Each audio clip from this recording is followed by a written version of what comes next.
Assalamualaikum warahmatullahi wabarakatuh. Langkung dipayun urang panjatkeun puji sareng syukur ka Gusti Allah Subhanahu wa taala anu manamasieun hidayah sareng inayah ka urang sadaya. Janten urang sadaya tiasa kempel di acara ieu dina kaayaan sehat walafiat. Para wargi sakalian anu dihormat ku simkuring dina waktos ieu abdi bade nerangkeun ngeunaan tema kabudayaan Sunda. Nu judulna nyiarah budaya Sunda. Naon sih artina kabudayaan Sunda teh? Kabudayaan Sunda artina nyaeta budaya nu tumbuh jeung hirup di masyarakat Sunda. Budaya Sunda katelah kusalaku budaya Sunda anu luhur ngajaga sopan santun. Sacara umum watak masyarakat Sunda nyaeta riang marahmai atau someah sakumaha dina filsafat someah hade kasemah mesem lemah lembut sareng hormat pisan ka sepuh. Budaya Sunda kasohor dipamios silih asih, silih asa, jeung silih asuh.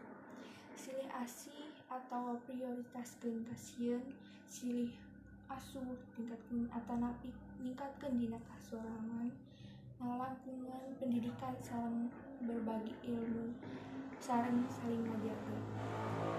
Budaya Sunda oge boga kasenian, contohna sisingaan, tari tradisional contohna tari Jaipong, alat musik tradisional contohnya angklung, jeung lain sajabana.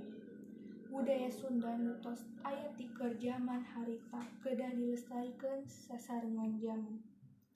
Utamana pikeun ngusir budaya asing nu teu salinyu jeung budaya Indonesia. Kumaha carana ngalakukeunna? Nu kahiji, silih asah, silih asuh, jeung silih asih diterapkeun ti kahirupan sapopoe.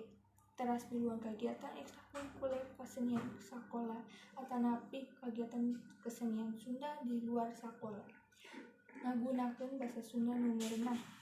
Dina budaya Sunda kasaimbangan dijaga ku ngalakukeun upacara tradisional, sedengkeun kasaimbangan sosial masyarakat Sunda ngalakukeun gotong royong.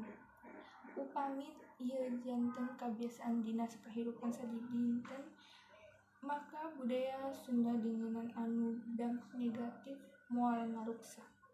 Musakieu biantara ti simkuring mugi biantara ieu teh janten manfaat kanggo urang sadaya anu ngadangukeun, khususna diri simkuring nyalira.